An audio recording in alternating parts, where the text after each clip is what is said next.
Hello friend, नमस्कार। स्वागत है आपका अपने यूट्यूब चैनल टारगेट अशोका में।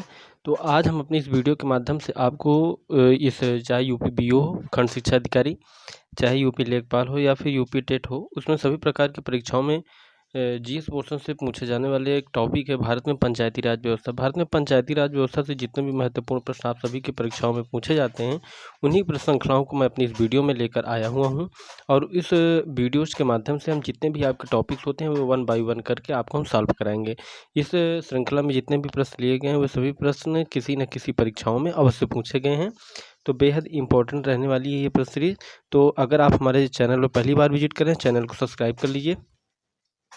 वीडियो आपको कैसे लगी कमेंट में आप अवश्य बताइएगा। सारी प्रश्नों की श्रृंखला को मैंने भारत में पंचायती राज व्यवस्था से जितने भी प्रश्न आवश्यक रूप से बन सकते हैं आपके सभी, खास करके यूपी लेखपाल, खंड शिक्षा अधिकारी, यूपी टेट, तो इन सभी परीक्षाओं के लिए बेहद इंपॉर्टेंट टॉपिक होता है और आपकी परीक्षाओं में एक से दो प्रश्न इसमें से जरूर आपके फंसेंगे। तो वीडियो को स्टार्ट करते हैं। तो स्टार्ट करने से पहले एक बार रिक्वेस्ट है कि आप चैनल को सब्सक्राइब कर लीजिए। वीडियो अगर आपको पसंद लगे लाइक अवश्य करिए। मिलते हैं, आइए आगे की जो वीडियो है उसमें प्रश्नों की श्रृंखला से मुखातिब होते हैं। तो चलिए शुरू करते हैं। भारत में पंचायती राज व्यवस्था। पंचायती राज व्यवस्था से 30 से 35 प्रश्नों की श्रृंखला है। आइए शुरू करते हैं। देखिए, पहला प्रश्न है कि निम्न में से किस अनुच्छेद का संबंध पंचायती राज से है।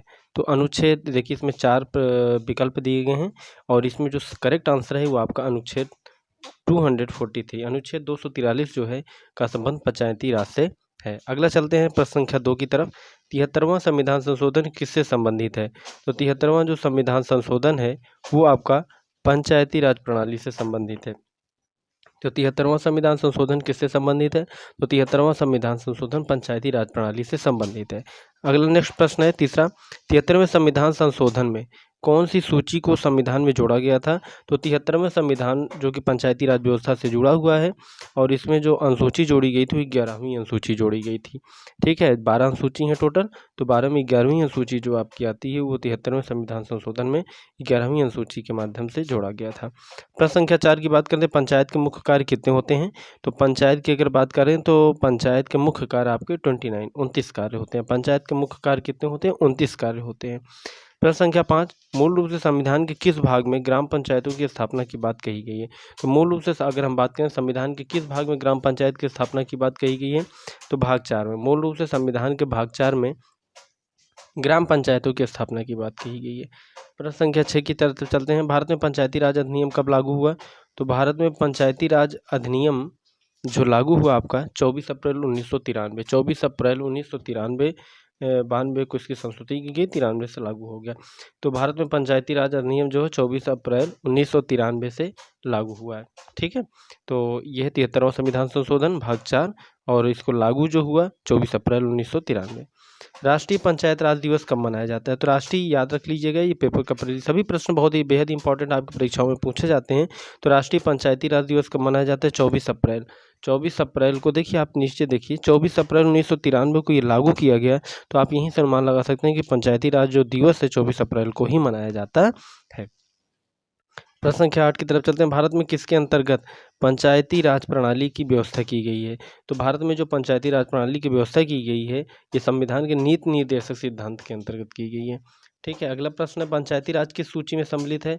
तो पंचायती राज आपका 4 विकल्प दिए गए हैं, संघ सूची, राज्य सूची, समवर्ती सूची, किसी में नहीं। तो इसका जो करेक्ट आंसर होगा आपका वो है आपकी राज्य सूची में। तो पंचायती राज की सूची का विषय, पंचायती राज जो है आपका राज्य सूची का विषय है।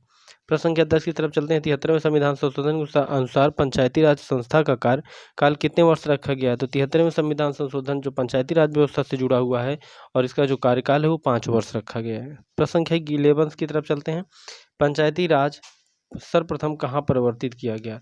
तो ये पंचायती राज व्यवस्था जो सर्वप्रथम राजस्थान से प्रवर्तित की गई है, तो इसमें जो करेक्ट आंसर होगा तो वो राजस्थान होगा। प्रश्न संख्या 12 की तरफ चलते हैं। 12 की तरफ सर्वप्रथम किस राज्य में पूर्ण रूप से पंचायती राज लागू किया गया। सर्वप्रथम राजस्थान था, उसके बाद आंध्र प्रदेश। पूर्ण रूप से अगर बात करता है पंचायती राज लागू होने की तो आंध्र प्रदेश आपका करेक्ट आंसर होगा। सर्वप्रथम किस राज्य में पूर्ण रूप से पंचायती राज व्यवस्था लागू की गई, तो आंध्र प्रदेश।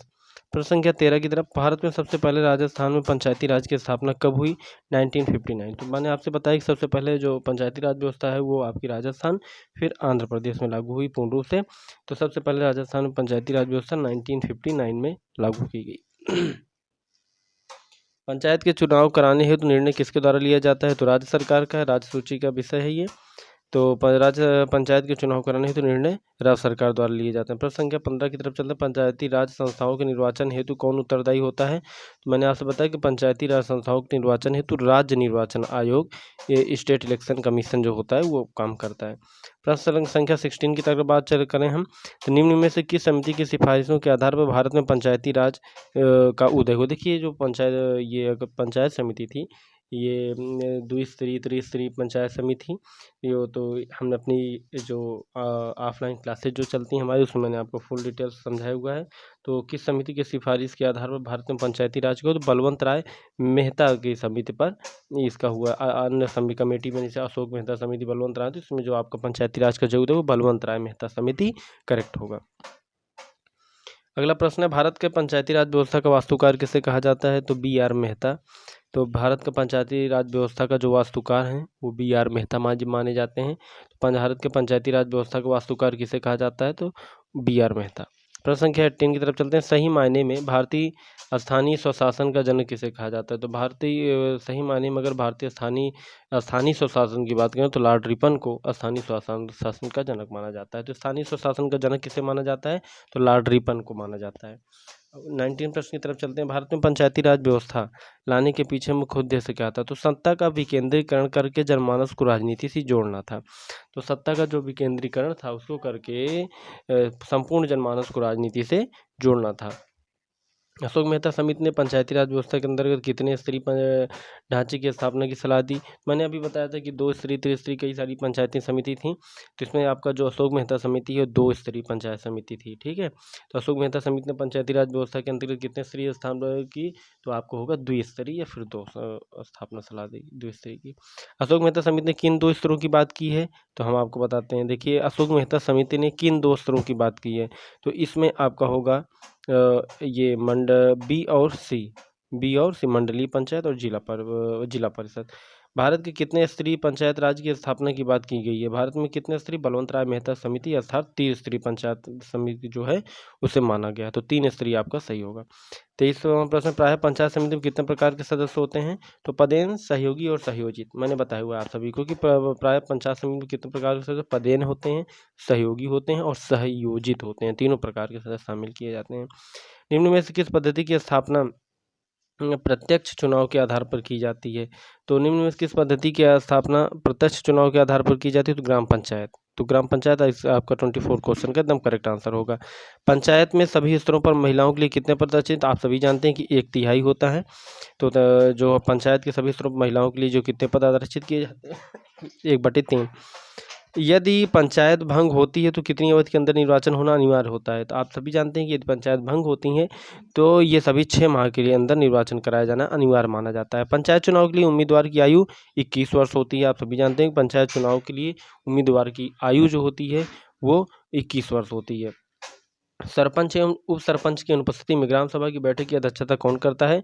ग्राम सभा द्वारा जो निर्वाचित व्यक्ति होते हैं तो वही सभी सरपंच द्वारा, सरपंच अगर ना रहें, उप सरपंच ना रहें, तो ग्राम सभा में बैठक की अध्यक्षता ग्राम सभा द्वारा निर्वाचित जो व्यक्ति होते हैं वही करते हैं।